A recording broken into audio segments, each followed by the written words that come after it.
I'll call to order. Recording in progress. All right, we're live on. Silence. All right. Gavel. I will start the Airport Commission meeting. Today is a reorganization meeting, hence the reason I am starting it. Nick Longo, Director of Aviation. And I will call this meeting to order at 4:05 p.m. As per the rules of the Airport Commission, I'm just going to acknowledge any remote commissioners, and I don't see anybody online. Any commissioners online.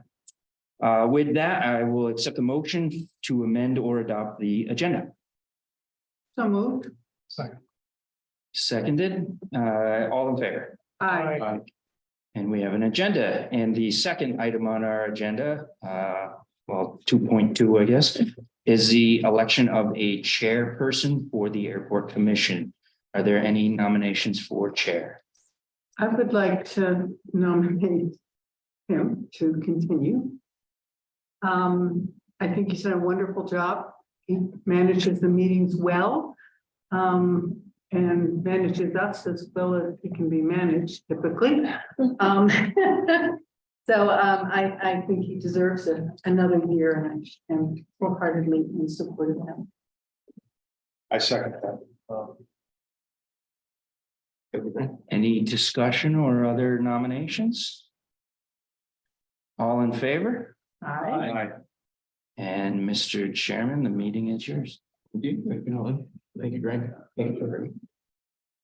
So next up is the next item is 2.3, election of the vice chair. Do I hear any nominations for vice chair? Nominate Jeff, our current vice chair. I'll second that, unless you can line someone else up. I didn't have time. Okay. You give me a few minutes. Well, I'll second that. Moved by Greg, second by Helen. Any other nominees for the position of vice chair? Hearing none, all those in favor of Jeff continuing his role as vice chair, please signify by saying aye. Aye. Any opposed? Congratulations, Jeff. We now move on to item 3, which is public forum. I do see we have a large number of attendees, both remotely and one here in person. So I will remind everyone of a couple of rules of public forum. We have a 3-minute limitation per speaker. This is not a forum to engage in direct dialogue debate with a commissioner or a member of the airport staff. This is your opportunity to share your viewpoints. And when I call on you, please state your full name, your place of residence, and your affiliation with the airport if you have one. So I guess we will start.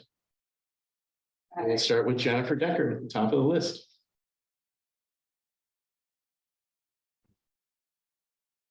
Thank you.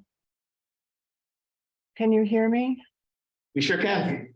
Okay, you said a name and place of residence. My place of residence is in Heinsberg now.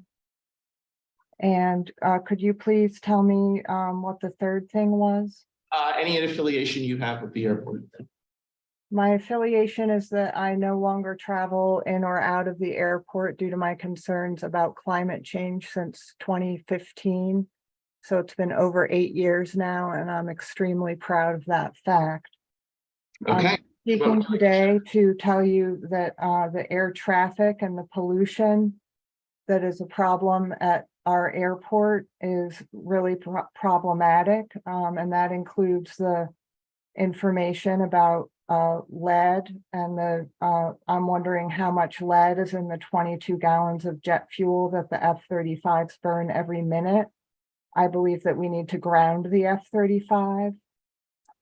Lead hurts children development, as you know, so children who live near the airport are not only concerned with PFAS affecting them, but also noise pollution and lead. I encourage you all to support the Vermont Air National Guard resolution. We need 0 emissions by 2030. And we need to uphold the Air Force's own climate action plan by doing something about the damage caused by the F-35.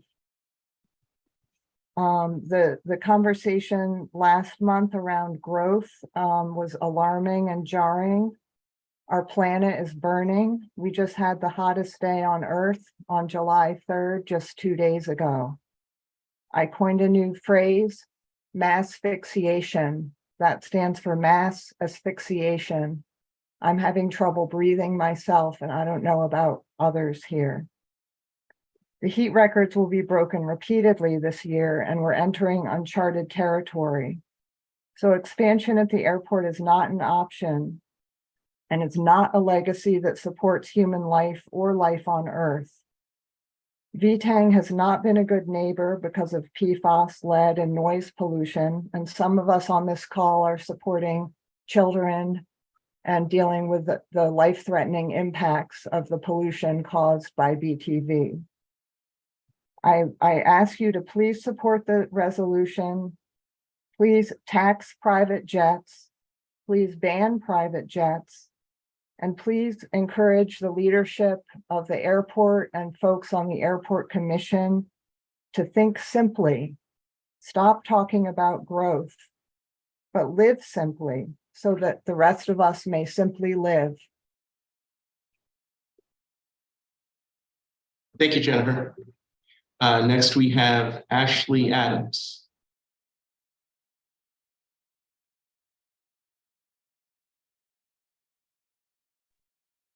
Hi, can you hear me? Yes, we can.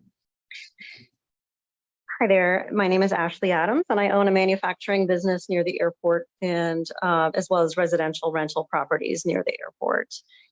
The Airport Commission has the stated responsibility to advise on matters related to the operation of the airport.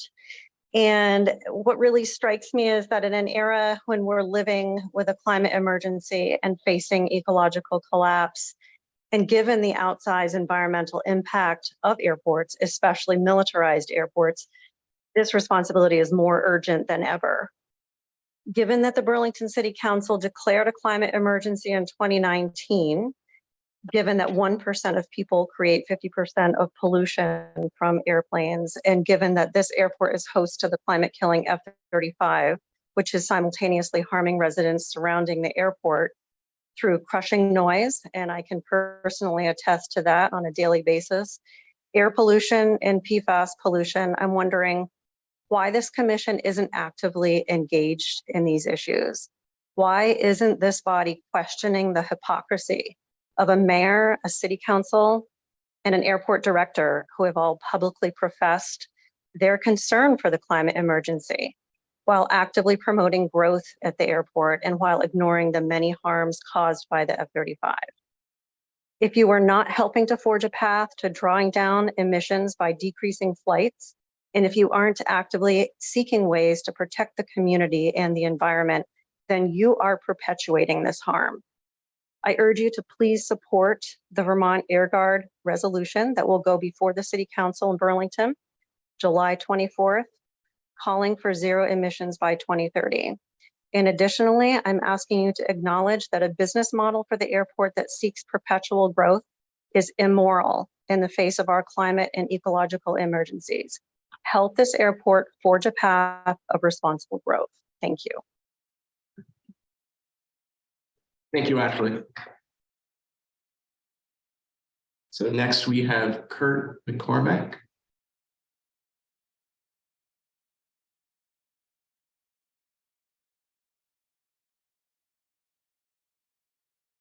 That's up to you. Oh, Kurt, you're on mute. Thank you. Am I muted now? You're good now. Okay. Thank you for the opportunity to testify to you today. My name is Kurt McCormack. I live in the old North End in Burlington, and I'm a recent representative to the legislature from the old North End and from downtown.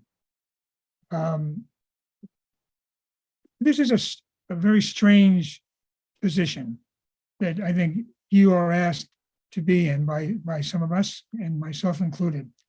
But I'm going to ask it anyway, because every day that passes, every day on the radio and the papers, we read about, we hear about another climate catastrophe.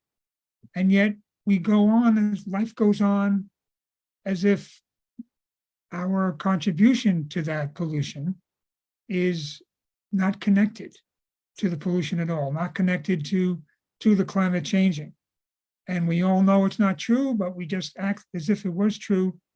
And this airport commission goes on as if it was not true. And of course, it is true. And I would just ask you to try to imagine what a great thing it would be for an organization like this commission to come forward and say, you know, we're gonna put a halt on our expansion plans until this climate problem is solved with aviation. We're gonna get behind this idea that the National Guard should do an inventory of their climate pollution. We're gonna ban private jets. Many of these things, especially that perhaps maybe the last one, is mainly symbolic, and it's an extremely important symbol. It's outrageous that some people, and it's very few that can afford it, of course, they're so expensive. But for some people, flying around in private jets is acceptable to us. And in the legislature, I was on the transportation committee, we were always so happy that all those tax dollars that came in, not tax dollars, but the fees, well, they were tax dollars for the jet fuel for the private planes. That was the argument for expanding the smaller airports around the state, those tax dollars. So that's all I have to say. And I would just ask you to please just consider what a great thing it would be, what great leadership it would be for this organization to say yes to an inventory of the National Guard's pollution, no to expansion of the airport, and no to private jets. Thank you. All right, thank you, Kurt. So next up, we have Carl Martin.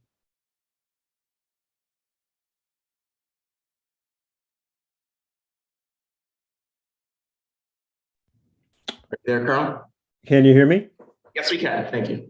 Thank you very much. Thank you for allowing me to testify. So my name is Carl Martin. I'm actually calling in from Montpelier, our state capital. And I'm speaking today, not just because I have in the past used the airport, but because the airport's activities affect all of us. I feel obligated to speak in opposition to both the expansion of BIA traffic, as well as to what I consider time-wasting efforts to greenwash such expansion when the brunt of the pollution is traceable to airplanes themselves, not to infrastructure and so forth. I am also concerned that such arguments about greening air traffic are motivated by idealistic notions around beta technologies, claims that are fatally contradicted by a 2021 IEA report explaining that, quote, emissions are hard to abate because aviation requires fuel with a high energy density, end quote. And they also point out that even electric battery power will still be largely reliant on fossil fuel-based grids. But to come back to the larger point, in addition to spewing carbon, airplane fuel poisons communities with lead and other things. And so the benefits of degrowth for BIA are wide and life-focused. More commercial growth only serves capitalist accumulation, not planetary well-being.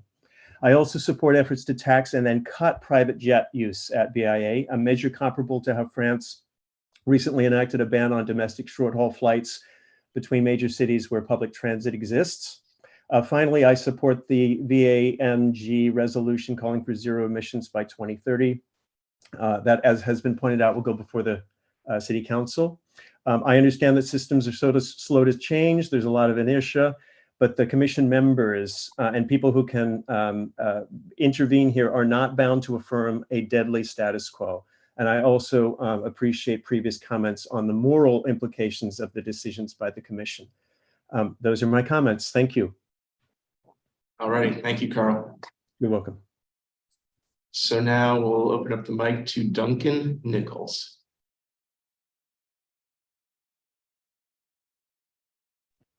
Hello there. Can you hear me? We sure can. Hi there.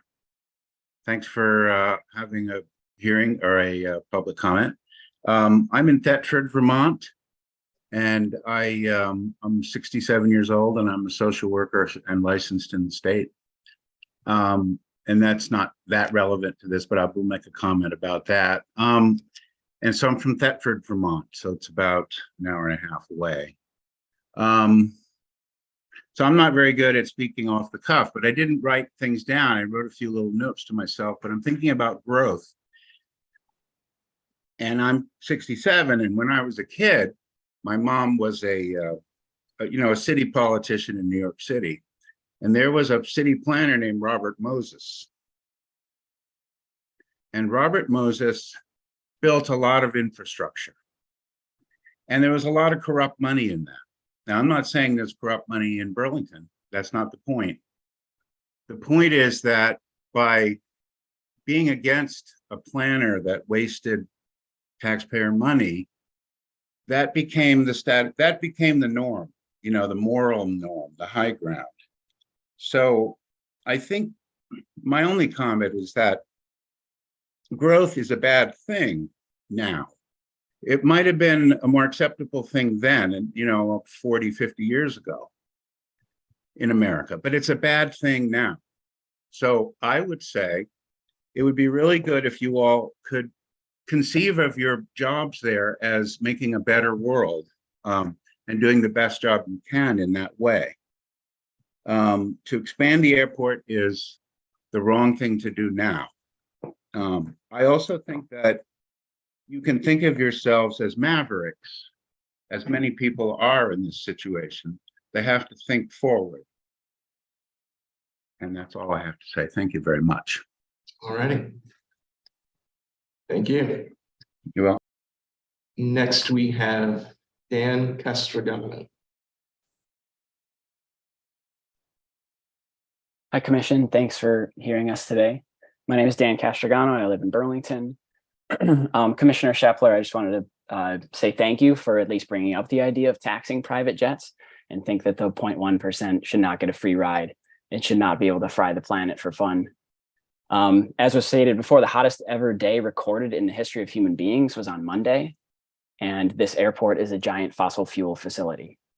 According to your own report in May, it pumps more than 118,000 tons of pollution into the atmosphere every year. And that report counted 2019 F-35 data when they were only here for a little bit at the end of the year. And it did not include the final 3,000 feet of the flight's journey. And that pollution is not captured as receiving pollution by another airport. And it also did not count the short-term non-CO2 heating impacts of aviation, like the creation of contrails. So not counting all of that, there's still 118,000 tons of pollution pumped into the atmosphere every year. And the pollution is not included in the Burlington Net Zero Energy Roadmap, and there is no plan except for endless expansion. And we can't do that. We need better data and a true accounting of emissions by category: private, cargo, commercial, and military, not operations, but actual tons of pollution. And Director Longo, at the March 2 meeting, you said, quote, "The true hope here is to finish the entire sustainability plan this year, probably by this summer." And I'm wondering where it is. Both Gene Bergman and Karen Paul asked for it. And President Paul said, quote, "Collecting the emissions by group. In the interest of transparency, we need that out in the public realm." And everything else that was discussed at the last meeting is greenwashing. The embodied carbon in the new building, which is expanding the airport, is irony. Please let the irony wash over all of us, because it's expanding the airport. In this report, 99% of pollution came from airplanes. The scope 1 and 2 emissions are so small and mathematically insignificant. Regarding sustainable aviation fuels, which is a term coined by the aviation and fossil fuel industries, these are biofuels. These are plants that are burned in engines of airplanes. They are a false solution. They currently account for 0.01% of all aviation fuel in the world. And the aviation and fossil fuel industries have promised over and over again that they will hit targets, and they have not. Donnie Goris-Kolb said at the March 2023 meeting, when President Paul asked about biofuels, quote, "It's mostly a supply issue and it hasn't been scaled." And then Tim Shea at the last meeting of Heritage Aviation, which services private jets and helps rich people fry the planet, said, when the first biofuels get to BTV, it will be reserved for rich people who will, quote, gladly pay for it. And I'm wondering how that is justice. So how many gallons of biofuels has BTV ever dispensed? 0. So I don't know what would go on the website as far as greenwashing. We don't have any biofuels yet, but when they come from the one facility on the West Coast, we're going to put them in private jets for rich people. And Director Longo, other things you could do is things like not fly to Milwaukee to court airlines for more air traffic and more pollution.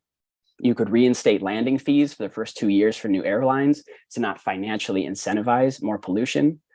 And when you said it would take significant legal research to ban aircraft at the airport, I encourage you to do it, and this commission to do it, to lean in and to be brave and to take action and to stop using words. We need degrowth at the airport, and this commission and this airport is not doing it. Thank you, Dan. Great. So we are up to Sabine von Mering. Hi, my name is Sabine von Mering. I live in Wayland, Massachusetts, and I have no affiliation with the airport. But thank you very much for allowing me to speak at the hearing. I'm a university professor and a climate activist with 350 Mass, and I'm organizing resistance to private jet expansion in Massachusetts. And I know the resistance to endless airport expansion is vibrant and growing here in the United States and abroad, because as you've heard, we are experiencing temperature records and extreme weather events. And we know scientists are telling us we must do a 180 on carbon emissions, and everything else will lead to complete climate chaos. I mean, by now we're able to smell climate change, right? Just weeks ago, we had smoke-filled air from the Canadian wildfires pushed down to us, reminding us that we're on one planet breathing the same air. So we also know that pollution from air traffic is the biggest chunk of any individual's carbon footprint. So we must reduce air traffic, and one way of doing so is to end the expansion of airports. And of course, nothing spells climate injustice like private jets, since they are the biggest polluters and the smallest number of people. And private jets are really the worst in a time of climate emergency. 1 2.5 hour trip on a private jet spews as much climate pollution into the air as your normal single family home emits in an entire year. So please stop airport expansion. An airport is an airport. Even if you put solar panels on its roof or drill for geothermal heating, it is still an airport first and foremost, and that means that it is a problem for the climate primarily because of the emissions from air traffic and pollution, and not what you emit from heating or cooling the building. And some people think we can fly clean planes, but there is no such thing as clean planes. Even so-called sustainable aviation fuels are not a solution, since burning them produces just as much, if not more, CO2 equivalent. And so it's basically just a form of greenwashing. So your parents, your uncles, aunts, maybe even grandparents, we have responsibility to our children and grandchildren. I trust that you take your responsibility seriously and do everything in your power to block any further expansion of this airport. Thank you. Thank you, Sabine. All right, next is Ali. Ali, if you could state your full name before proceeding. Hi, can you hear me okay? Yes, we can. Oh, great. Yeah, it's Ali Hamadani. I'm a Burlington, Vermont resident in Ward 3. I have flown in and out of Burlington, Vermont's airport. That's my only affiliation with it. I actually love to fly. I love traveling to visit different places, friends and family, and just being in an airplane and flying. I love it personally. I know some people have fears of nervousness of flying. I personally love everything about it, but like everyone else has said tonight or this afternoon, it doesn't match with our need to respond to the climate crisis. It's the climate crisis is a big it's a big enough problem that I feel like we sometimes collectively feel like someone else somewhere else at another time down the road should take steps toward big steps toward addressing it. And I feel like airport expansion, let alone the way we have been as a society operating and flying for pleasure, myself included, it's not sustainable, and it doesn't really make sense with what we need to do differently. And I hope that we can be an example of change for other places as well, to take up our example of making the types of changes we need to preserve what we can. And I know that just won't happen if we decide that we don't do that. But thank you very much for your time. Thank you, Ali, for your comments. Next, we have Colin Larson.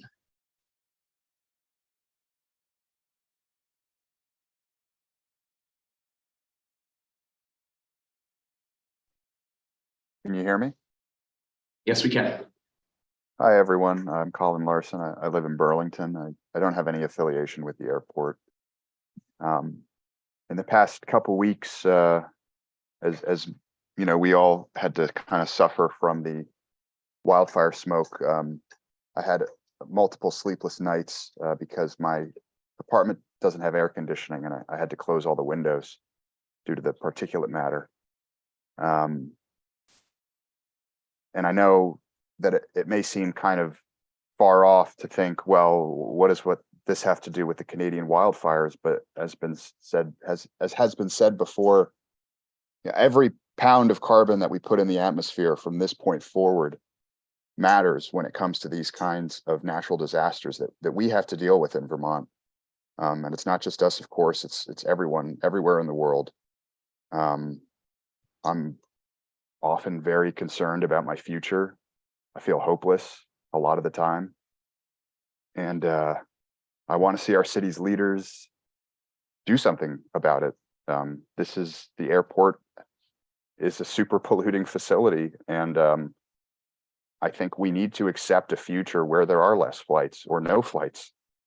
So I would encourage you all to ask yourselves, what can we do? And there's been several solutions presented already to you.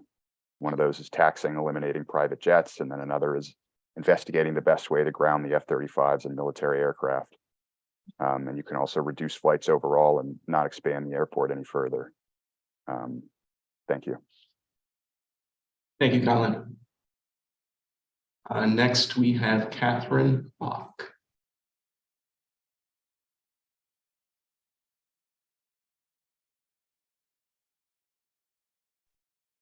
Can you hear me now? We sure do. Thank you. So my name is Catherine Bach. I live in Burlington.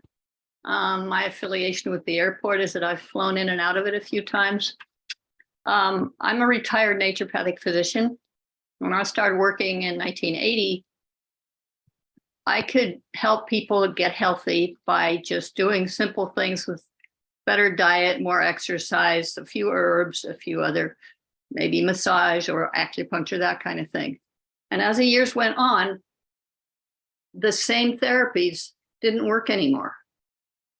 And so I ended up studying public health and realizing that the reason they didn't work is that people were living in such an environment that was so toxic that it was not really conducive to human health. And so that's why I'm here testifying. And air traffic is a difficult question. And personally, I've flown a lot because I lived in Sweden for 28 years and I had family all over the world. And it's not really conducive to happiness to never see your family either.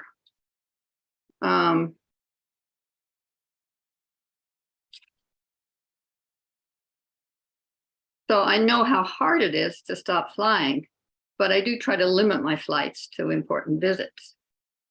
So to reduce the population from air traffic, flights must be limited. Increasing the size of Burlington Airport and the number of flights will increase the pollution, no matter how green the buildings are and no matter how green we say the fuel is. Private jets, as we've heard, cause the 1% to make more than 50% of the pollution emitted by air flight. And they shouldn't really be allowed at all. At least if they are limited to essential life-saving trips. So I just want to say that we must learn to fly less and stop burning all fuels to ensure a livable planet. Thank you so much for having this hearing. All right, thank you, Catherine. Next, we have Peter Wyman.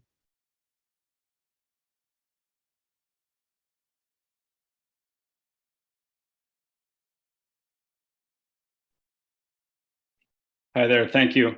My name is Peter Wyman. I'm a resident of Burlington. And I just wanted to add my voice encouraging the commission to consider ways to disincentivize private jet travel through Burlington. I mean, as a society, we're facing a situation where, simply put, we have to stop emitting greenhouse gases. We have to stop polluting further. Just as a square one kind of starting point. And it strikes me as just basically just very low hanging fruit to be creative and do what we can to remove that is just sort of the unfair emissions from a very small and wealthy sliver of the population. Thank you very much. Thank you, Peter. Next, we have Robin Lloyd.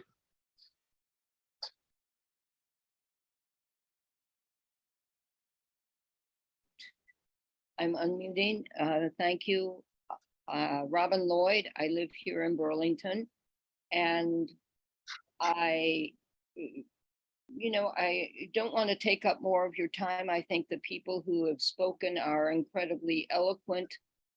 I think we just have to take degrowth seriously, and in so many aspects of our lives. And you on the airport commission, you have a very important ability to make significant steps to lower the emissions here in this area. And I just urge you to listen to all the previous speakers, myself, and move ahead and limit private jets and make the runways smaller. Okay, thank you. All righty, thank you, Robin. Next, we have Bob Atchison.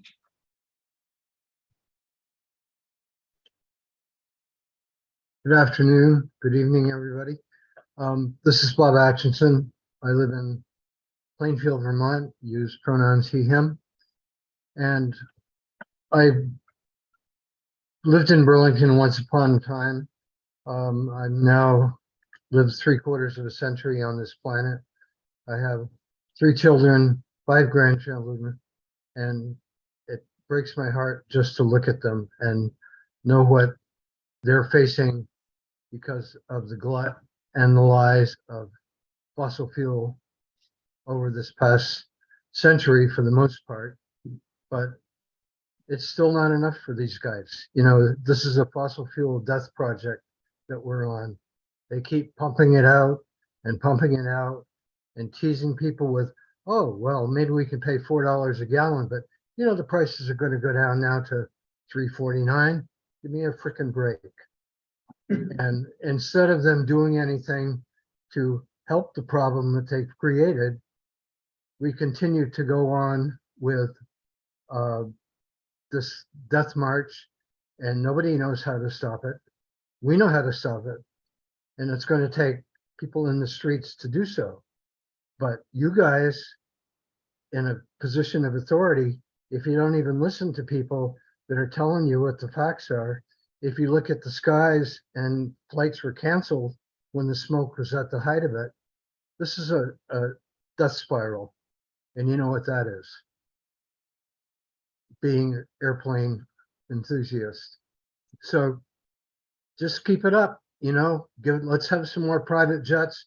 Let's let country rock stars fly around in, oh my God, sized planes. Let's give them greenwash fuel so that they think they're doing the right thing. But, you know, shut it down. Just shut it down. Find a new job. Find a way that'll contribute to the health of the planet instead of sucking us all under. I just can't believe that people can be in conscious administrative roles in this country, in this state, in these cities, and not get it, period. Thank you for your time. Thank you for your comments, Bob. I see no other members from the public who have raised their hand. If you do wish to speak, please do raise your hand. In the meantime, I'll turn it over to members of the public who are here in person. So if you'd like to speak and introduce yourself. My name is James Lees, and I live in South Burlington. And I brought copies to, so please take one and pass it around. On the back, you'll see the rules that were mentioned, but haven't been disclosed. All cities and towns have power to protect the health, safety, and welfare of their citizens. But in order of the airport, the city of Burlington has a unique power. Under federal law and under the FAA grant assurances, the city can prohibit, and I'm quoting here, prohibit or limit any type, kind, or class of aeronautical use of the airport if such action is necessary for the safe operation of the airport or necessary to serve the civil aviation needs of the public. The city can use this power now to protect people and planet, so long as the conditions it sets are non-discriminatory and are to be met by all users of the airport.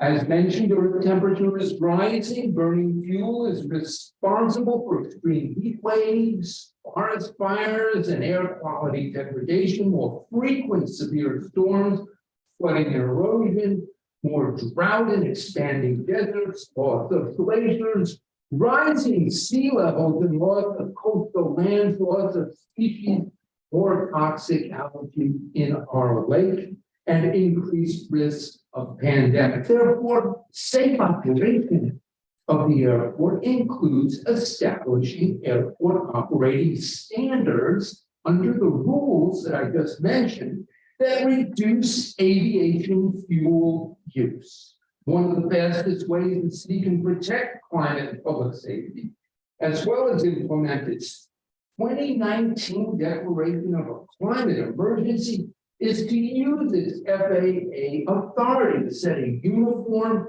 aviation fuel efficiency standard that drastically reduces the Burlington Airport's contribution to aviation fuel burning. Get rid of the gas cost of space.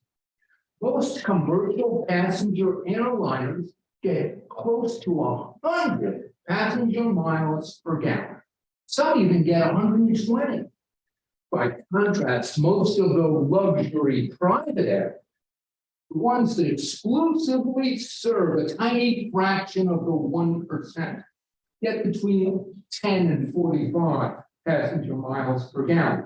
The worst of the worst is the F-35, which only gets 0.5 passenger miles per gallon. Exercising its power to set a non-discriminatory fuel efficiency standard is the lowest of low-hanging fruit, consistent with the city's declaration of a climate emergency. At one stroke, enacting a fuel efficiency standard like 50 passenger miles per gallon would ban all the gas-guzzling aircraft currently using UTV. It sets an example and costs nothing to implement a passenger mile per gallon standard or the equivalent in tons of cargo miles per gallon. Thank you, James. I just have a couple more sentences. Yeah, a couple more sentences is fine. It looks like there's. I'm not reading that. That's Okay, just perfect. information. Thank you. Failing to establish an aviation fuel efficiency standard for its own airport demonstrates depraved indifference to the climate emergency the city itself declared. It's hypocrisy. Every member of city government must be held accountable. Under the leadership of the Airport Commission, Burlington can do better. The commission can recommend an ordinance for the city council implementing the city's power to set reasonable aircraft fuel efficiency standards for Burlington Airport to do its part to save the planet habitability in view of the climate emergency. Now is the time. Please do it now. And on the back, you can see the rules in the airport grant assurances, which some of which I read, but it really makes clear that this airport has the authority to set standards. And there shouldn't be any further talk that we don't have the power, because we do. Thank you, James. Any other members of the public wishing to speak? Right, hearing none, we'll close down public forum, which is item 3 on the agenda. We move now on to item 4, which is the consent agenda. We hear a motion to adopt the contents consent agenda as presented. It's moved by Jeff. Do I hear a second? Seconded by Helen. Any discussion or questions or comments on the consent agenda? Nick, anything you wanted to call out specifically? As always, the passengers, we're seeing an uptick in vacationers, leisure travelers. And we're almost 13% over the last year in May. This is May 2023 report. Over 22% on the deplanement, passengers visiting or coming back home to the Burlington area, equating to that 17% over last year's May numbers. We're going to see that consistently throughout the summer months. Our flight loads are very full. Our traffic, especially through these holiday weekends or midweek holidays, are extensive. We're seeing 2,000 to 2,500 passengers a day leave Burlington, Vermont. Twice that number coming in and out of the airport. About 5,000 passengers per day leaving the airport. The airlines see those numbers, though they are upgauging the aircraft, meaning the flights are less and less regional carriers and more mainline, larger, wide body, more seats on an individual aircraft. And those are coming into the airport. In fact, just moments ago, there were multiple mainline aircraft on the ground here in Burlington. You'll see the same consistent figures for the landed weights on that. Oh my goodness. It just went way down to about that small on the landed weight. So you'll see that increase. In fact, you'll see since 2014, we've hit in May the highest landed weight that we've seen in quite some time, just over 71 million pounds. We don't track every landed weight. This is specific to air carrier operations. So we're busy. The terminal is busy. The traffic pattern is busy. The airport is quite busy on this report. Commissioners, any follow-up comments or thoughts? Yes, go ahead, Greg. Nick, under employments, and I'm just trying to wrestle with some of the comments that the public just shared. Do the employments, and I'm looking on page 6 here, because I can't read that chart because it's kind of small. It says general aviation. It says air carriers, air taxi, general aviations, and military on page 6. Oh, yep. Is general aviation, would those include those things that people are mentioning, such as the smaller jets and things like that? That's correct. So air carrier and air taxi defined down there. Really the difference between air carrier and air taxi is just the number of seats on those individual planes. all other aircraft except for air carrier and air taxi, commercial operations, and the military classification, all other aircraft operation is categorized as general aviation. And that category isn't broken down specifically in terms of the number of people that are on a particular plane, but anything that is not an air carrier. Or military. Or correct. military. Yep. And those numbers just for April indicate that the general aviation was twice the number of commercial airlines. Is that right? That's correct. Okay, thank you. In fact, when we break down total number of operations, which we've exceeded 100,000 operations per year, an operation being defined as a landing or a takeoff, one each. There's some air carriers or air carrier and air taxi is the way we classify that. There's about 5 to 7% of military operations, and the remaining portion is general aviation, which is consistent with those April. And I'm just looking, just one other quick follow-up. I'm just looking across the board. It looks like that one April number is not an aberration. It looks like it's pretty consistent across the board from April of last year, from FY 23, from FY 22. It's always about twice as much as the air carriers. Would you say that that's you may or may not be able to answer this question. Would you say that that's common for other airports, or is Burlington in a more of a unique situation and we may have a larger number of general aviation? I think we have a larger number of general aviation. And I also think there are some similarities with other airports our size. We're a class Charlie airport. We have specific airspace around us, a complex airspace systems, multiple varieties of types of aircraft, from military to commercial to general aviation, of course.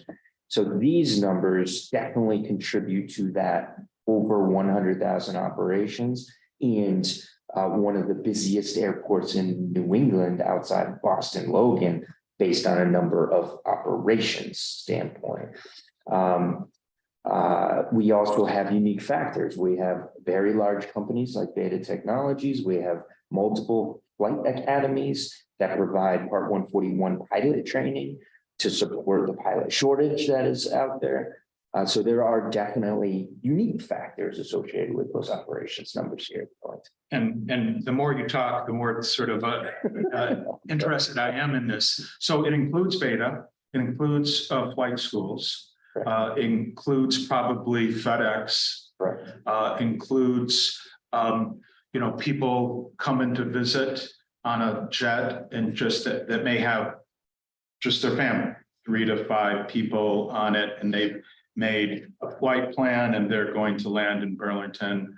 And would it include those people too? That number of operations does include those. Now, we do not track the number of people because we do not know how many people are on those private flights. And hopefully one last question. Every plane that lands here is taxed, is that right? Not taxed, has to pay some sort of landing fee. We do have a landing fee structure for this airport for all aircraft. Some under 6,000 pounds, there is no landing fee. And usually if you're a based aircraft, there are other circumstances associated with that. Those landing fee structures are either at the terminal facility here for air carrier operations, which we charge and negotiate as part of our rates and charges and airline lease agreement. We also have contractual obligations with Heritage Aviation, who manages all other fees associated with landing and coming into their facility. Thank you. Any other? Sort of follow-up, is there additional data, Nick, based on that total number breaking down between Beta? I mean, because as a new person, I have no idea when I see that number. Is it all private planes? Is it Beta? Is it right? I don't know if that data, because I'm hearing private planes, but like, I don't, You don't know I the have no breakdown. sense, It's, is yeah. 400 million a day or two? I Yeah, don't know. anecdotally, we do. We don't have the specific data. These numbers right here come from the air traffic data system from the Federal Aviation Administration, which is why they're a month behind on, or 2 months behind on reporting. Okay. But that doesn't break down tail numbers, registration numbers, those types of things. And we have no way, we're not out there every day tracking that. Thank you. No one sits there and counts. Well, air traffic controllers, Somebody these are the does, ones yeah, that count literally with a counter. But they don't count registration numbers or anything like that. There is. There potentially is some radar track information that could count this information. Our noise monitors, or the back end also has information associated with who is flying. There's no cumulative data, available right now. Do any airports count how many passengers there are on private planes? I can't answer that with any, but I know of no other airport that's the airport. But my number of airports and the contacts that I would have are a small fraction, so I can't answer this. Unless they came from overseas. And then they'd have to go through customs. Through customs, yeah. So then you count. And customs would count that, yeah. All righty, any other comments or questions? If not, all those in favor of adopting approving the consent agenda, please signify by saying aye. Aye. Opposed? Carry. Next is section 5, action items. 5.1 is a request to discuss the runway rehabilitation. I'll entertain a motion to request to the Board of Finance and City Council the approval of a contract, Stantec Consulting Services related to the rehabilitation of runway 1533. Do I hear a motion to that effect? So moved. It's moved by Helen. Do we hear a second? Second by Jack. Discussion is Larry. Okay, so approximately 12 to 13 years ago was the last time the main runway was rehabilitated here at the airport. The pavement, obviously the pavement condition is getting worse. We are moving forward with the design of a mill and overlay, which will all be done at night to not impact air travel during the day. We anticipate we'll be applying for that grant by May 1 of next year. The way grants are issued, they come a little bit late, and starting a project in 2024, that late in the year at night doesn't work with pavement, the temperatures and stuff. So most likely in 2025, 15 years after it was last done, this project will move forward. With the rehabilitation right now, it's looking at about a 5-inch mill and overlay of the bituminous concrete portion of the runway. The only thing I'll add, Larry, is you can start hearing more and more about this project. This is not as simple as Larry is describing it. He's the professional at this and does a really great job. This is going to be a very complicated, highly watched and very considered phasing project because it's shutting down the main runway. We're going to have hard closures. We've already briefed the airline so that we can start preparing. We're not going to be doing this next year because most likely we're going to be getting that grant late, like Larry just said. So we'll start the following year. I mean, I feel like I've gone through, maybe not 15 years ago, but even in the last few years, we've had some work on the main runway that were these hard closures where people, if that last JetBlue flight doesn't leave Kennedy by X doesn't leave, right? Mm-hmm. There's no coming in at 2 in.the morning. That's right. We've done certain patched areas, we've shut down to go out there and mill and overlay certain areas for the last couple of years. When it's a smaller project, we can be a little bit more flexible on the we call it the soft closure. Yeah. So if we see that JetBlue is about to take off or they're 20 minutes away from departure and they can commit both on the local general manager level and wherever they're coming from, we'll keep the runway open. Yeah. On a project like this, where we have 5 or 6 hours of the only time to shut down, mill out, once you start the mill, You got to get back in, and it's more than just getting the asphalt. Every paint, every light, everything's got to be ready to go for the next morning. So it's going to be very, very, very particular on how we're doing this. Will you be able to do it in one, I guess, warm paving season? Yes, So that starts like in, and it would probably as start. soon as it gets warm? That's right. And the asphalt plant's open. Yep. Yeah. And you know, looking at the image behind you there, the whole runway is not asphalt. So we don't have to do the whole runway. It's the darker section that Larry will point out in that kind of. This here. Oh, Everything else is concrete. why is that? See the largest white rectangles on either end of the runway? Those are what's called the aiming points. So that's where the majority of the weight lands on these aircraft, is in that concrete section. So it's higher strength, deeper construction. Whereas the asphalt doesn't need that strength. And thank goodness, it's much easier to actually repair, replace, rehabilitate. If it was concrete, it would be much more extensive for us to do this. Interesting, because it's deeper. You got it. Yep. Interesting, I never knew that. So that's about a mile. Our runway is 8,400 feet, so a mile and a half, so about a mile. A mile of asphalt. And 150 feet wide, plus some shoulders on it. Well, they used to say, you know, in Montpelier, the interstate is $1 million a mile, and they were redoing it. So what is this? Yeah. Want me to do an estimate? Well, usually our design is about 10% of the project cost. So this $800,000 design contract that you're looking at right here, we were looking at probably 10 to 15 million. 150 because of the circumstances with all the night work. Right. Yeah. 10 to 15 very supported by the FAA. This is the classic #1 priority of the FAA. So they'll fund it. They'll fund it. It's not up to me, but. It's programmed through the FAA already. Yeah. And we've been planning this for many, many, many years in our master plan. And then we, of course, work with the FAA continuously to make sure that this is funded. All right, commissioners, any other discussion on this action item?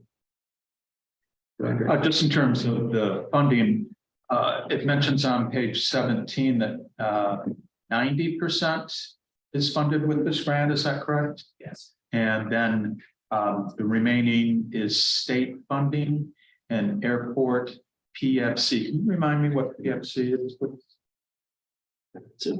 Yeah, so PFC is passenger facility charge, so on every ticket there's $4 part. And those monies, they are restricted monies for us. We can only use them for especially like approved projects. We put in applications and that's, we can use them for certain items. This is one of those such eligible items. So we typically use them to reimburse our own local share cost of a grant. And the state funds 6% of a grant up to $500,000 in. And Marie, thanks. I missed the first part of it. What does the PFC like stand for, so I can remember in the future? So passenger facility charge. Okay, so we must charge per passenger. We do. So that means that people on smaller jets, we don't know the number of passengers. No, so the passenger facility charge is another federally regulated program specific to air carrier operations.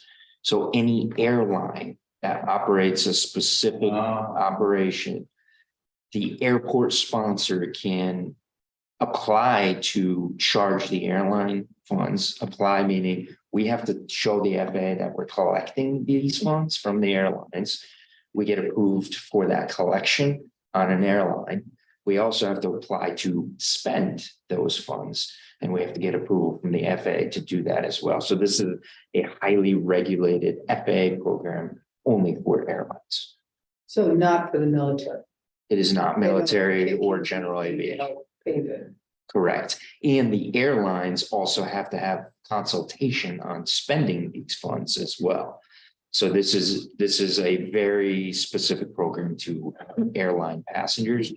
I don't know of any Part 139 airport, which is what we are, any airport that does not have a passenger facility charge program.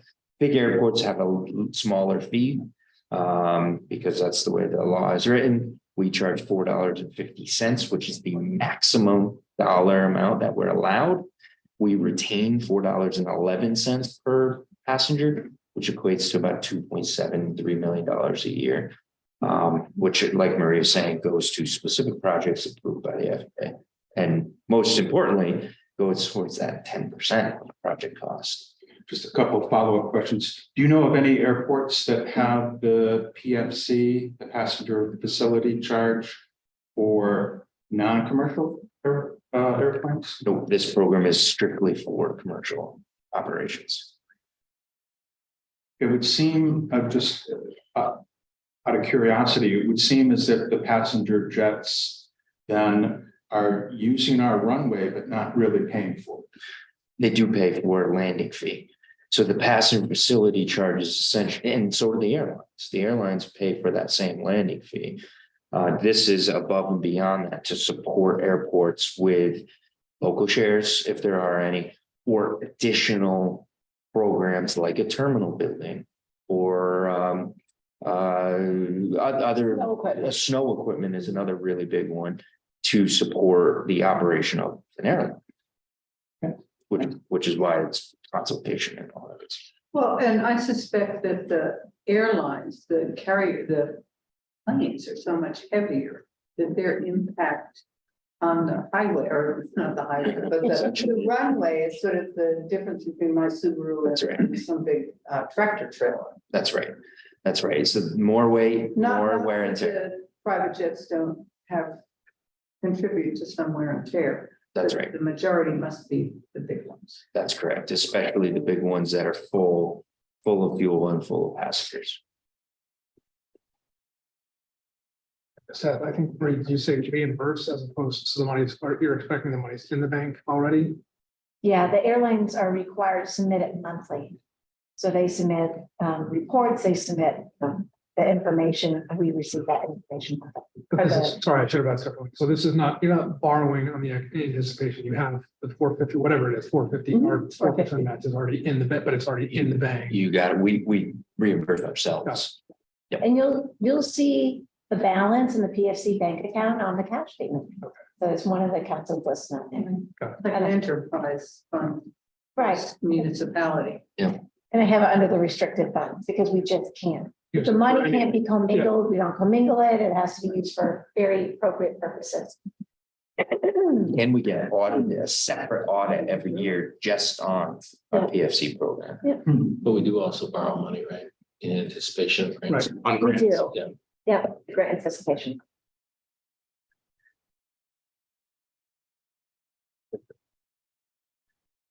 Commissioners, any other further discussion of this action item?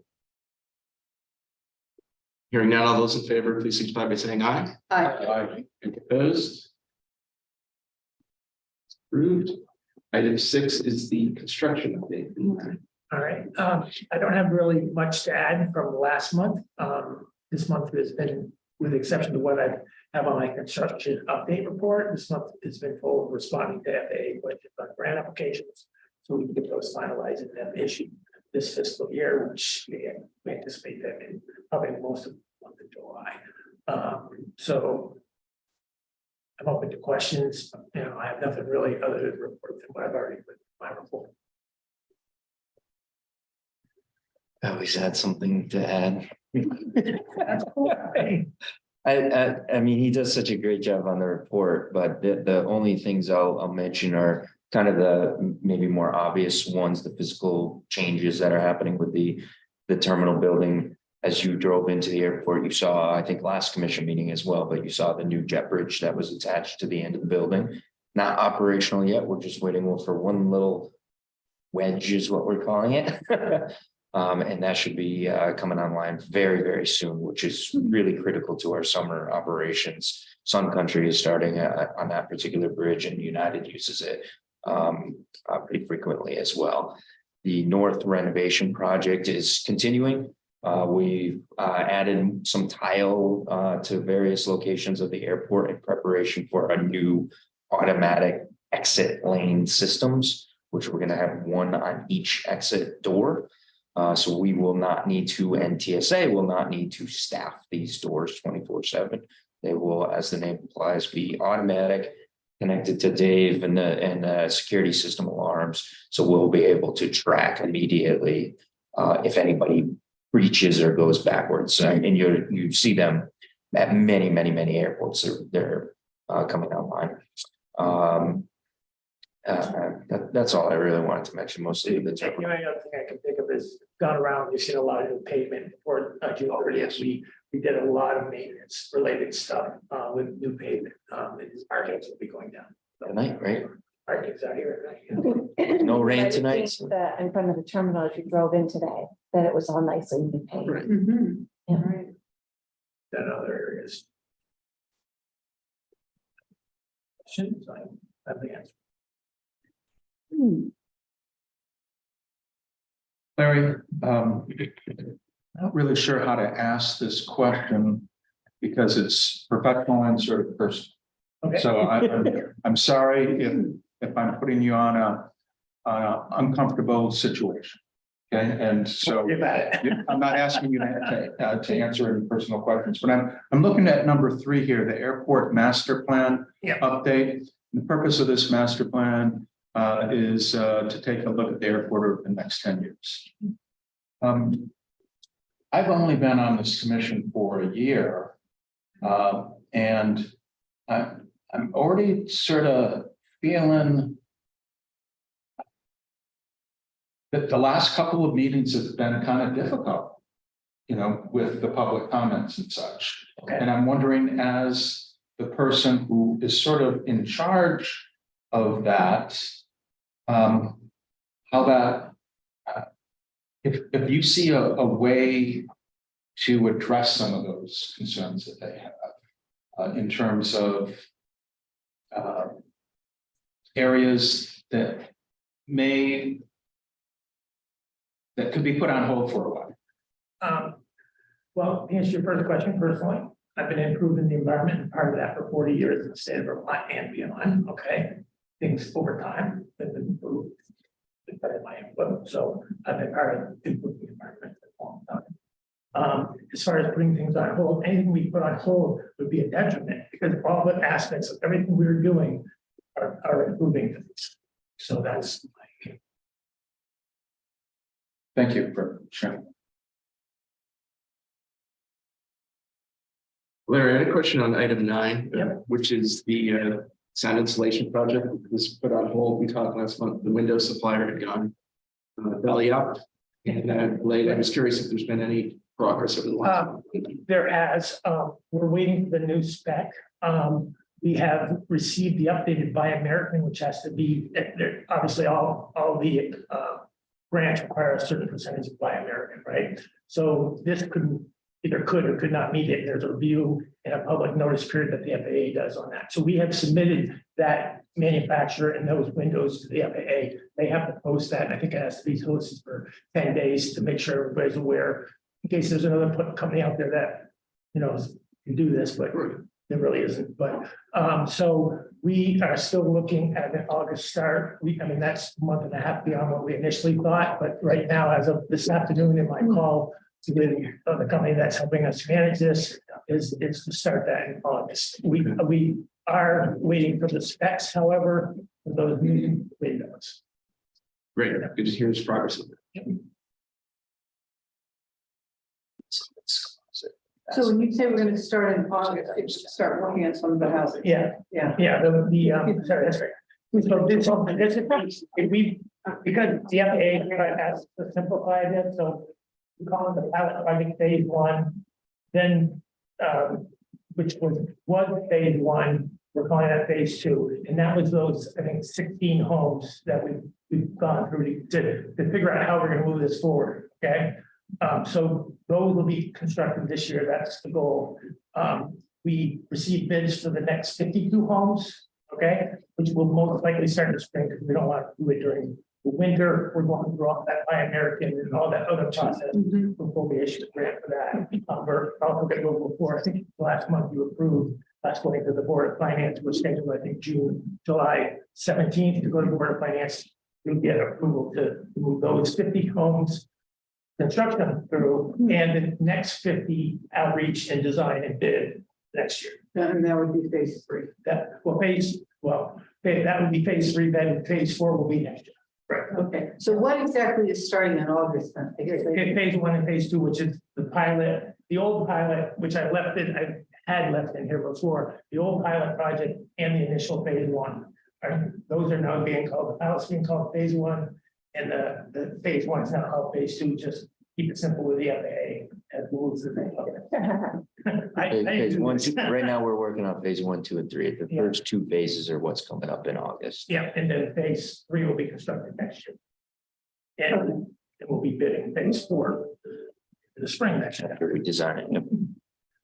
And that's 52 houses. It's almost a 52, right? Approximately. We're applying for. Yeah, they had limited the funding to initially at $5 million a year, which we thought initially we're gonna be able to do about 100 homes. It turned out to be 50, but we did have more competition this last time. We brought the cost per home down to about $12,000 per home. So we hope to continue that. Go ahead, Brent. I'm curious if the windows are single pane or triple pane. What's the what are the specs that you're looking at for those? I'm sorry, I didn't understand. What type of windows? Single pane, triple pane? Oh, no, they're double. There's 2 windows. They're double for noise considerations. Okay. So the double pane? Yeah. Okay.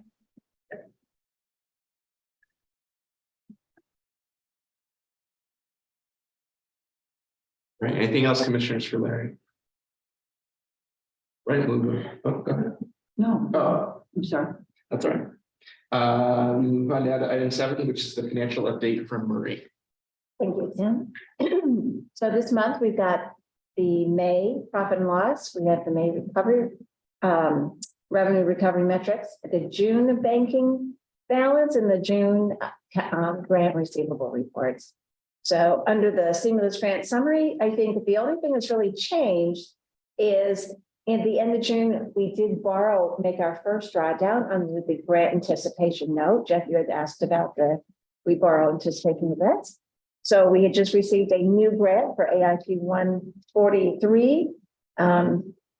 This is the grant 143 is covering under the bill money, the bipartisan infrastructure. And that is we're doing the renovation in the North Concourse where the old TSA used to be. And so this grant is covering that.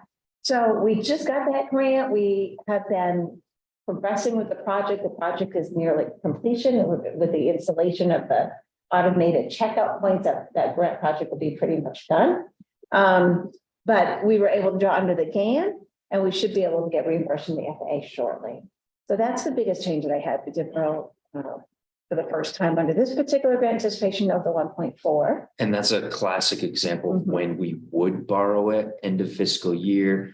The cash was very important for the completion of the fiscal year and the timing of this. And really that's what we use this grant for, is that timing. We submit for reimbursement to the FAA. It may take sometimes a week on the good times.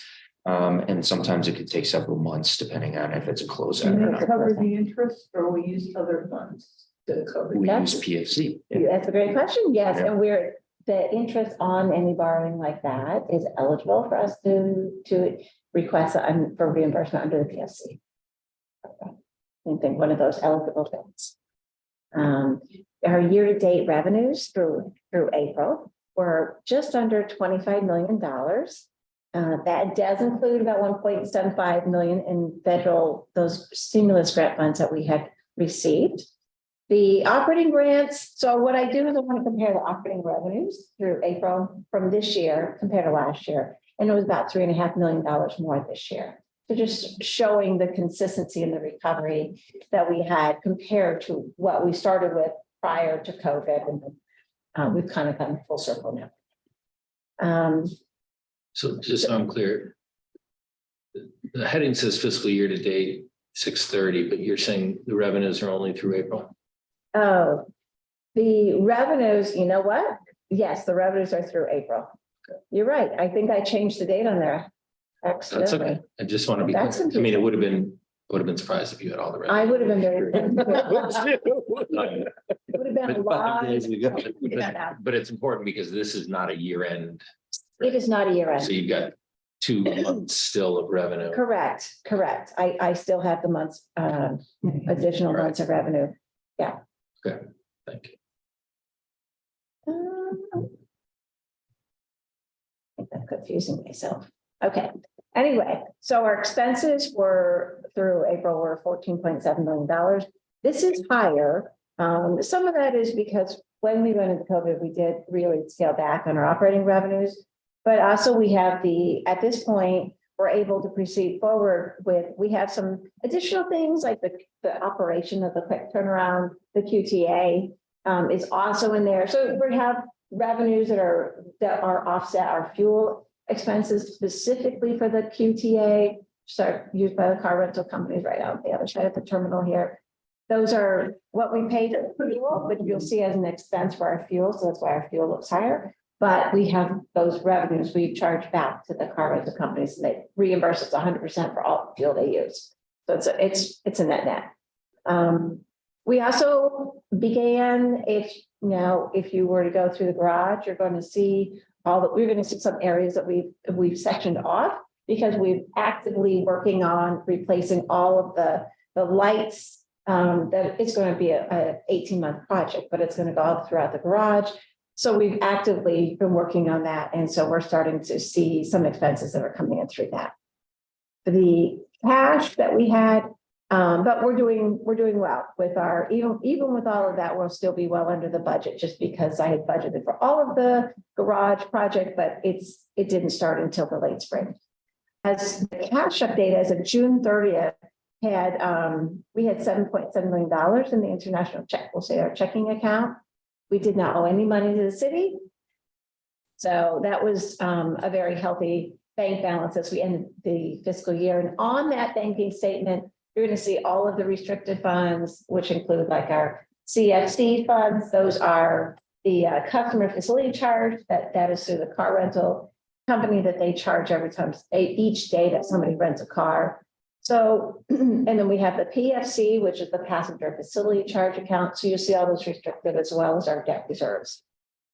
In the AIP receivable, we had been anticipating this and it was just it took a while in the works, but the FAA amended and reimbursed our Airport Improvement Program 118, which is our taxiway golf.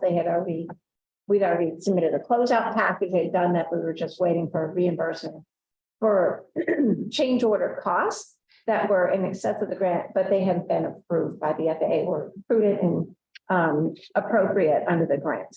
So they did give us that amendment in mid-June, and we were able to draw down that money before the end of June. And we also, and I mentioned already that we also did receive a grant in hand and get it signed for our newest grant, which is 143 for the North Terminal renovation project in June. So that is my report. All right, commissioners, any questions or comments for Marie? I have one thing on that. Yeah, back to Greg's question and Murray's report with respect to the improvements. For example, putting anything on hold, like say we're spending $2.5 million in the parking garage for new lighting, which is going to cut the usage of electric down significantly. So everything we do is to improve it, better something. That's all we do every day, make it better. Well, and even to that point, we're always, I think safety, we wake up in the morning, we think the word safety, we go to bed and we think safety. When we're here, all of the projects that we're doing, I mean, even things on the runway, the taxiway, anything that we're doing is on some level is to make sure that everything is up to par, is safe. The lighting is going to make things even though it's more energy efficient, it's going to be brighter in there.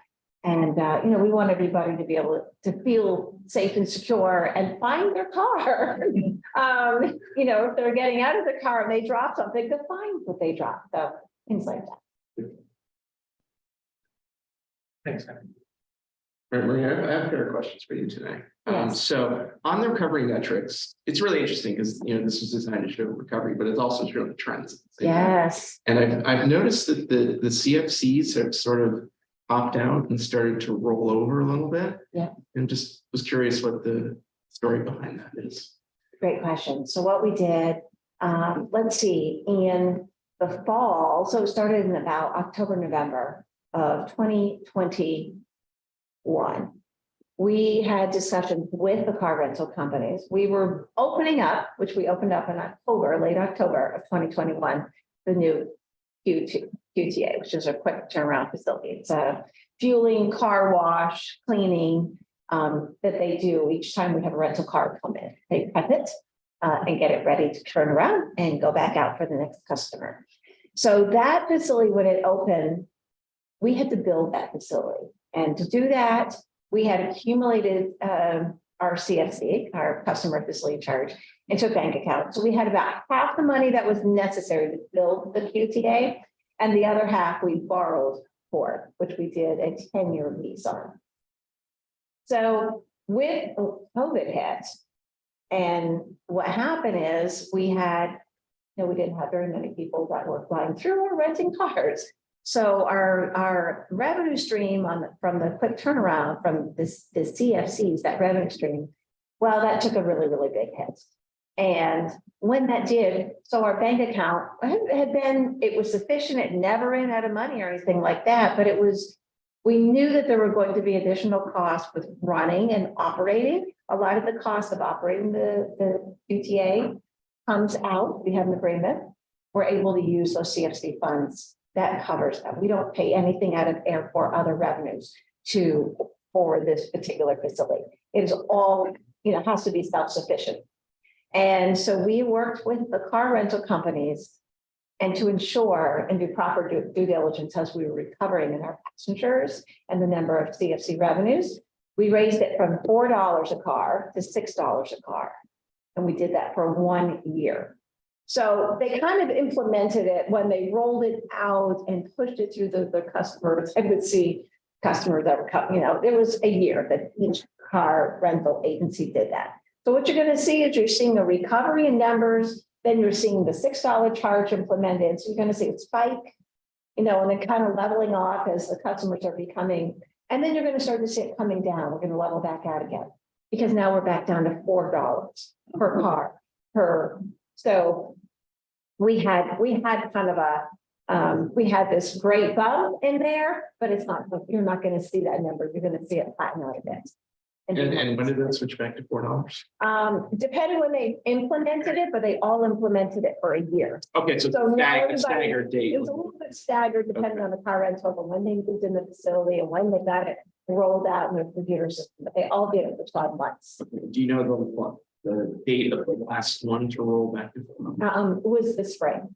Okay. Yeah, one of them started a little bit later than the others. So now they're all back down to $4. So you're going to see those monthly revenues and the annual revenues be less. Yep. That's great observation. For about a year.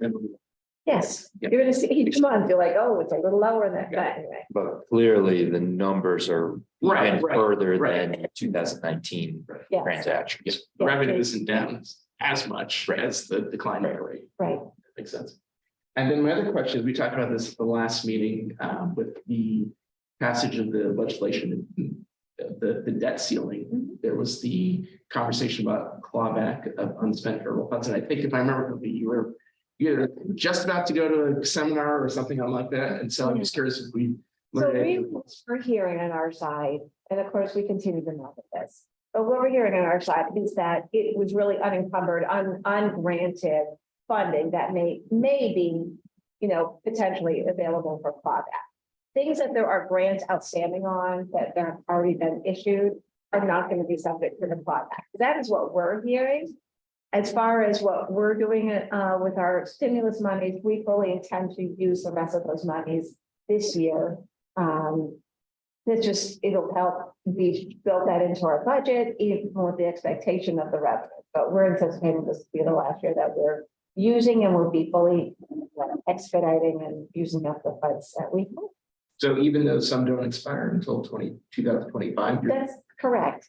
And, as the year goes, it won't be like we're able to use them all up in July. Right. So, as the year goes on, I think that's always a consideration that we have to be mindful, and how those stimulus funds were absolutely necessary. And, I'm so grateful and appreciative as a person sitting in this finance chair and looking at that, how we were able to make it through the whole COVID issue, and how we were able to deal with our significant changes in passengers. So I think we're just being mindful of our spending, and we'll continue to monitor that and spend accordingly. But that's our thought right now. We're thinking we will extend that throughout the year. All right, commissioners, anything else from Marie? No. All right, we'll move on to item 8, which is noise information from Hannah. So we received 13 additional comments this last month. And not much else to discuss. If anyone has any questions, answer any, but nothing else to report from me on that. Commissioners, anything for Hannah? Yeah. Circle in. Oh, go ahead, Brent. Yeah, I do have questions on the noise exposure map. Just looking back at the notes from the previous agenda item. It says that the contractor consultant was selected. Just wondering about the timeline for that. I don't know that the website has been updated. BTV Sound has been updated with the timeline just yet. It has not. So yes, the consultant has been selected, which is the Jones Payne Group. Well, there's a sub-consultant work in there with a company called HMMH. Both companies helped us revise our 2019 noise exposure map. They're continuing to collect data and schedule out our first outreach meeting, which I don't think is scheduled until tentatively later this summer.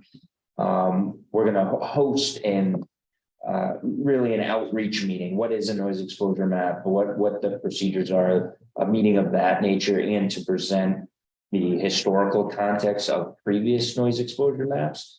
And then we'll continue moving forward. This calendar year, though, 2023, is what we call our base year. So we do have to file by the end of 2023 with the FAA the revised updated noise exposure map with updated operations, of course. So things are going to start moving relatively quickly the rest of the summer and into the fall with public presentations, additional work for the map itself, and then a presentation at the end when the map is completed.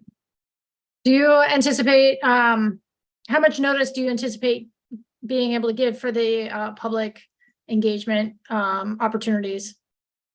Yeah, our hope, whether we're talking about noise exposure map or other projects we're working on specifically related to the land across the street and our walking path system, any of these public meetings, our hope is to give at least 3 to 4 weeks notice. Okay. And are you coordinating with the municipalities on additional notifications for those? We absolutely will. Not only notifications, where it's published and languages it's published in.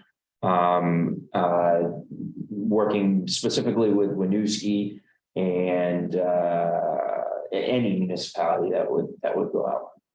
Okay, so you're following some language access guidelines? That's right. Great, thank you. Looking forward to it. Will there be a committee again? Didn't we have an oversight committee? Yeah, we had 2 committees. We had the technical advisory committee, and then we had the regional advisory committee. So most likely we're going to be, not most likely, I don't know why I keep saying that. We will be holding both of those committees. And when will you identify who's on those? We haven't gone through that process yet, but that'll happen prior to the public meeting by the end of the summer. It'll be very similar format.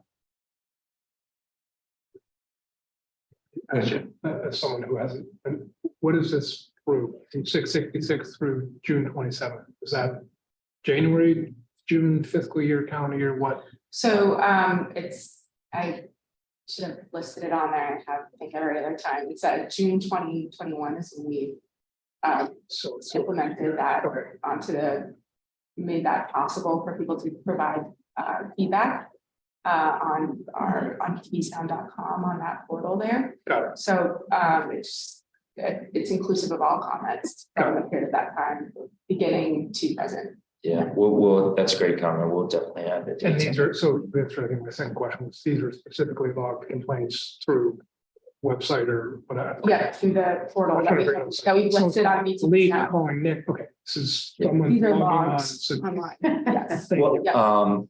Well, not entirely. So yes. Well, just as a complaint, like to me, That's any complaint that we receive. The majority of those are through the web portal. There were some phone messages or even phone calls to myself or operations that we would then manually log in this portal. So it's all one central. And these are just because these are individual, either households or individuals. It's not, if I call, I'm sending one a day, I'm not showing up as. So the heat map we're referring to, that's the that airport noise comment that says on the bottom. Yeah, so it's by address. So it shows each dot is an individual commenter, and then it shows geographically where it's located on them. Thank you. For example, that red dot is one individual, one household, 314 times. So you do get. Oh, I see. Counting Okay. multiple. Gotta. Yes. It's speed down, right? Thank you. One last question for the noise exposure map work. I'm curious if it will use the same methods before, if it will take any lessons learned into account. I'm assuming the noise monitoring equipment will obviously be included in that. To answer your first question, yes, of course, and any updates or lessons learned, not just locally here at BTV, but with our consultants and nationwide, because things do get adjusted, regulations get changed. And the computer software that is used to model this noise exposure will all be taken into consideration, but will be followed according to the FAA's rules. The noise, what is very important is the noise monitors themselves are not included in this noise exposure map. That is not a method the FAA allows, because the noise monitors are an uncontrolled noise data point. So the decibel levels or the average decibel levels coming from those monitors are not what is programmed into the noise modeling software. That comes specific from FAA approved methods and scientific data points on each individual aircraft. We use radar information to collect that aircraft information, and then that gets input into the noise model themselves. I do anticipate that being a very critical point to communicate to the public. Yes, I agree. All right, thank you.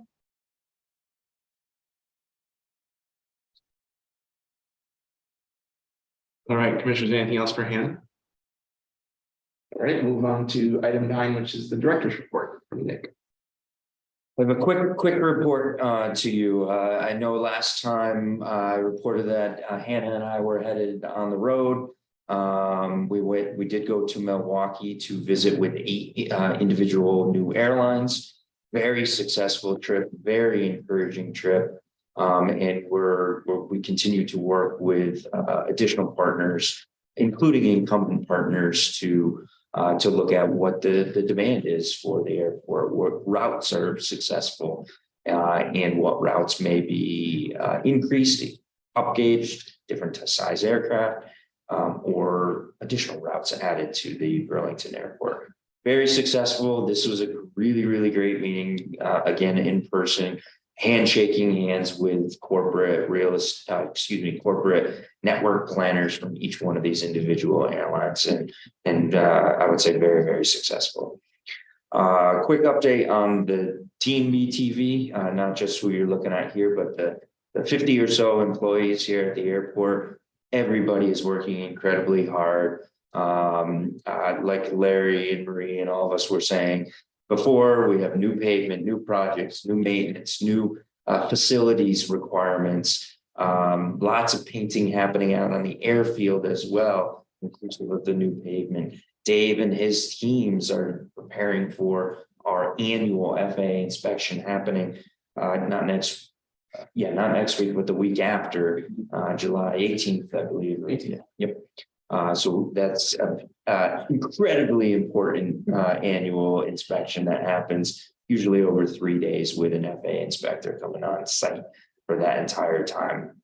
Every paint, every light, every centimeter of paint essentially is inspected to make sure it's in compliance. I'm very confident in Dave and the entire team.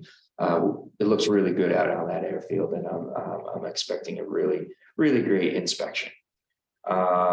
Major construction is starting to, it was all in Larry's report. The South Apron, which is closest to the new Beta manufacturing facility, that project is kicking off later this month.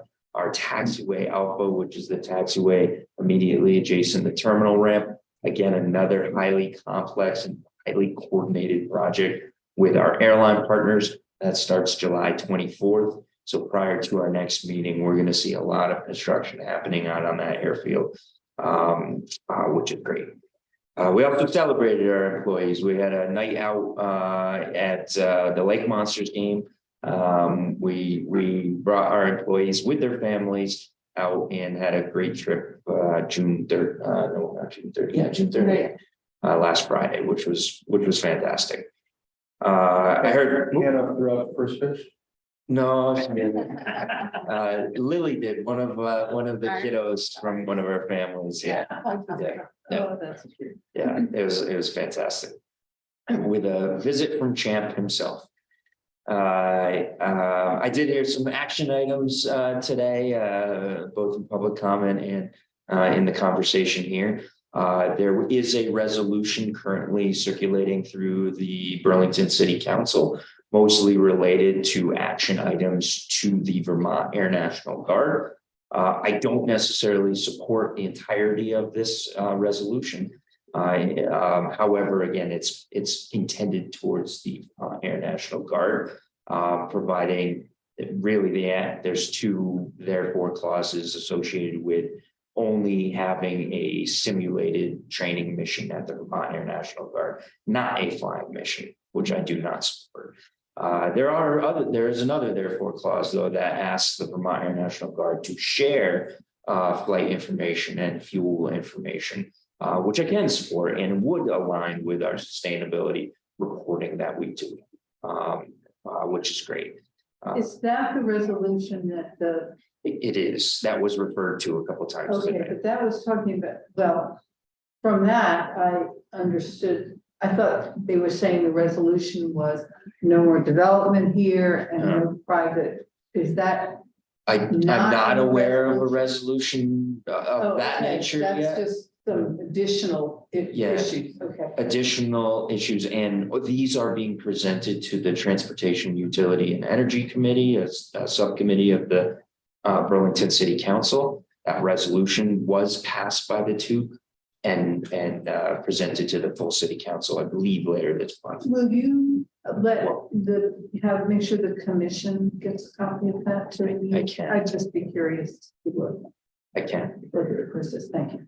The additional items that you're referring to are some of the things that were read tonight, but also I think more importantly is a request by the TUC, and I'm also going to bring our legal folks into the commission as well to help answer any questions of what exactly is our regulations, our procedures, what are we allowed to do, what can we not be allowed to do.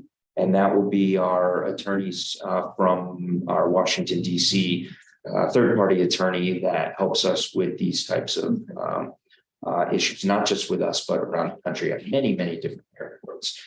They're preparing a presentation to the commission as well as to and to city council if needed.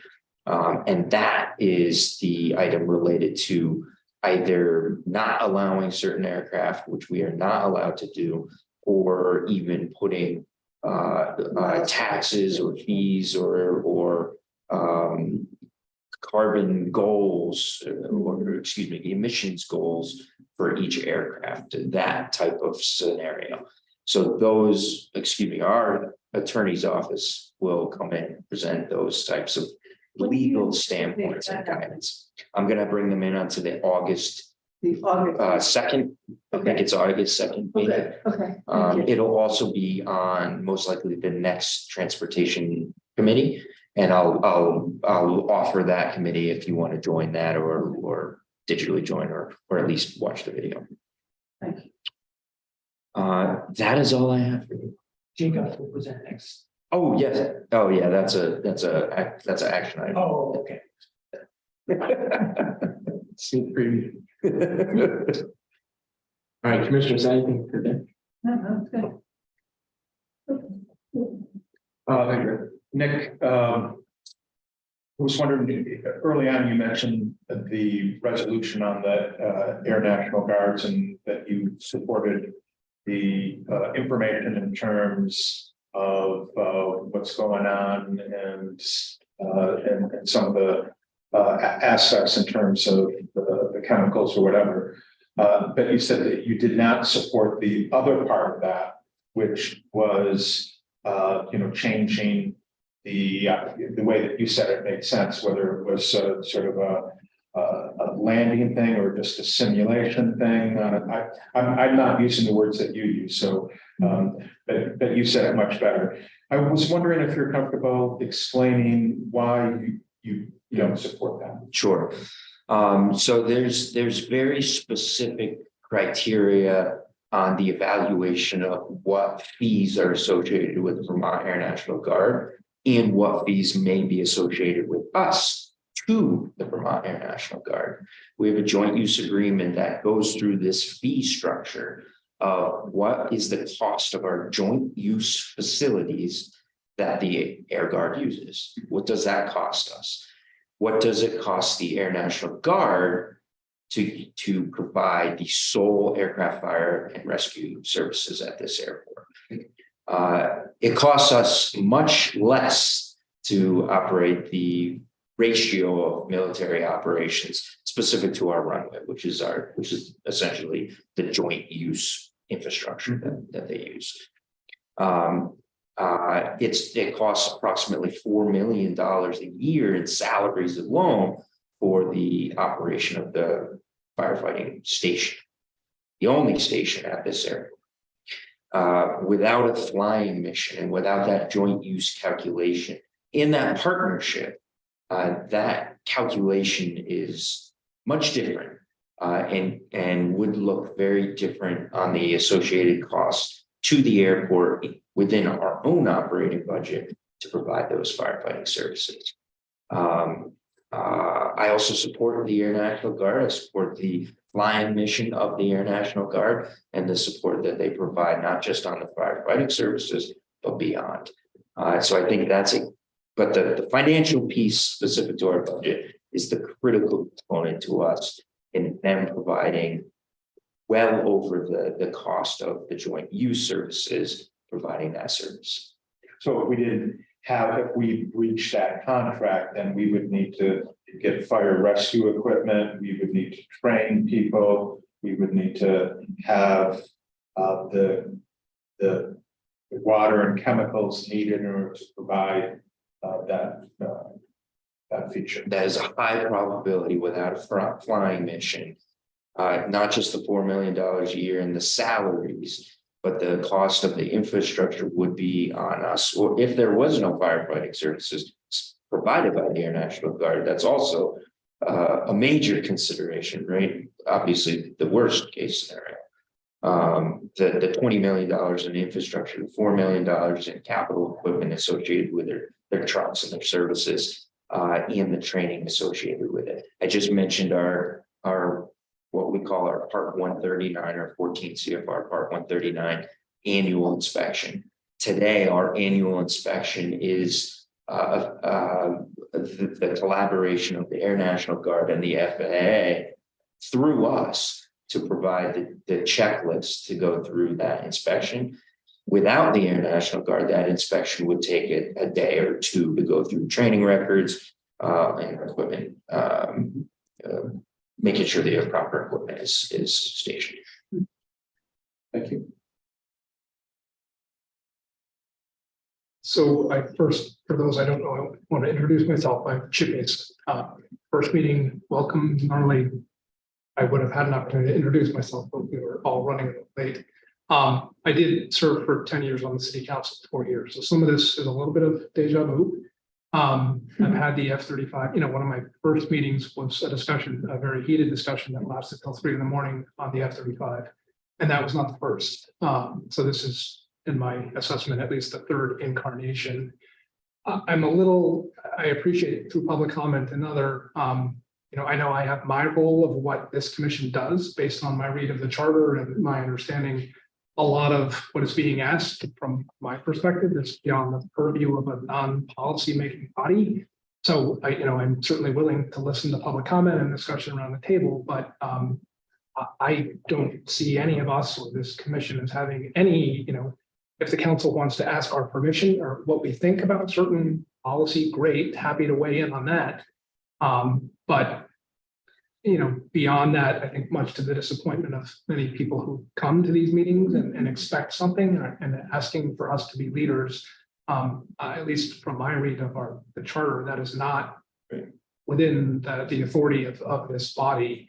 And I would welcome, I'm a little, and also on the resolution, having served, I'm always leery about, until the meeting actually starts and even until it's on the floor, that's not necessarily the resolution that's going. That's a great point. So I don't waste that much time forming opinions on something that, I don't know what discussions are going on and whether that will look like.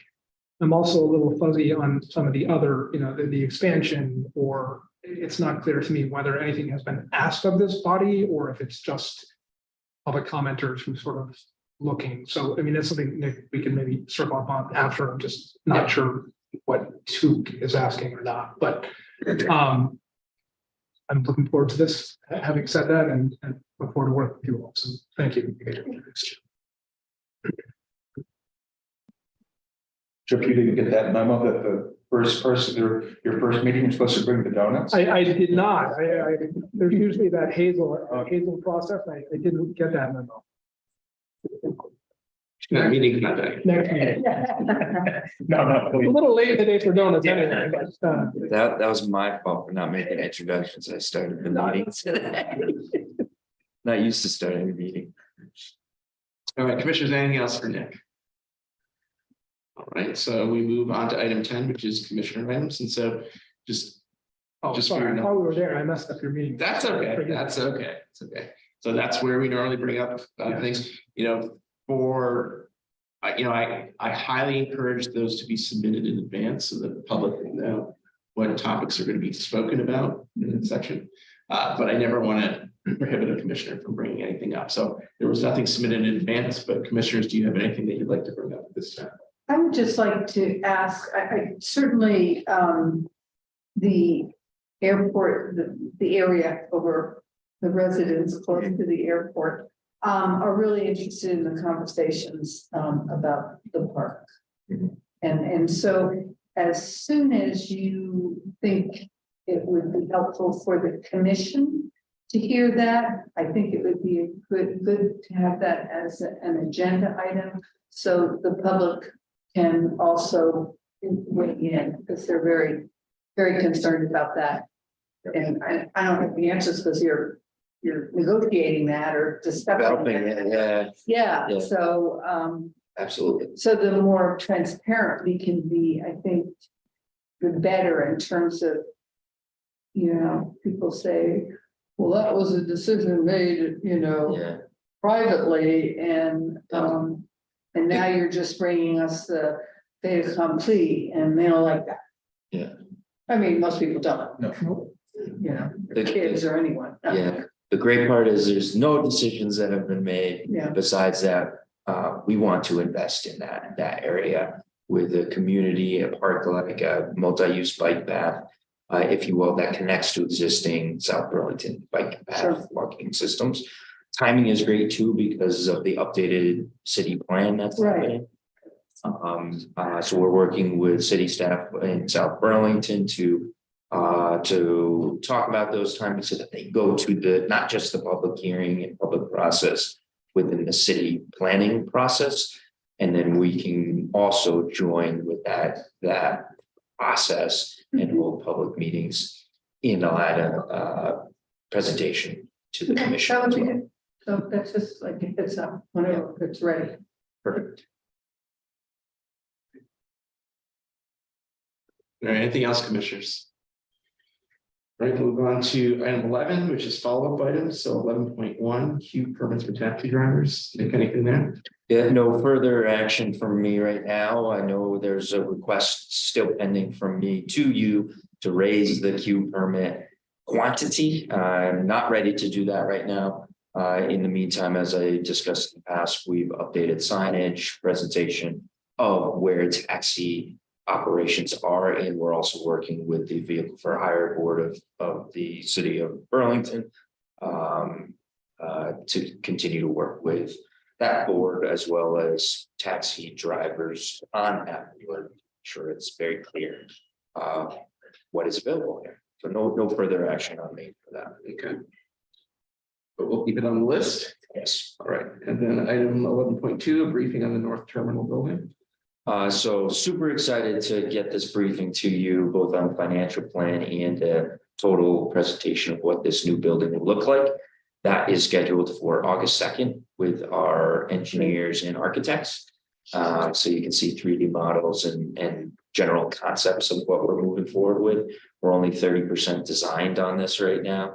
We are going out to bid probably in 2 to 3 weeks on a construction manager at risk procurement process. So there is significant time to look at the design and to go back and forth on what and why and where we're designing this project, along with the financial piece of the project. If there's no surprises on price, we get there. And right, that's the Yeah. biggest reason why we're going out for a CMAR construction manager at risk, so we can bring in that contractor early, get them as part of the design team to get a project designed and priced accordingly. What we can. Just a comment kind of relative to some of the comments made about the airport expanding. I don't know if building the the hotel and then finishing the north end is considered expansion. Right. I don't know what their definition is, but Right. I think that's part of our conversation or Right. understanding and appreciation.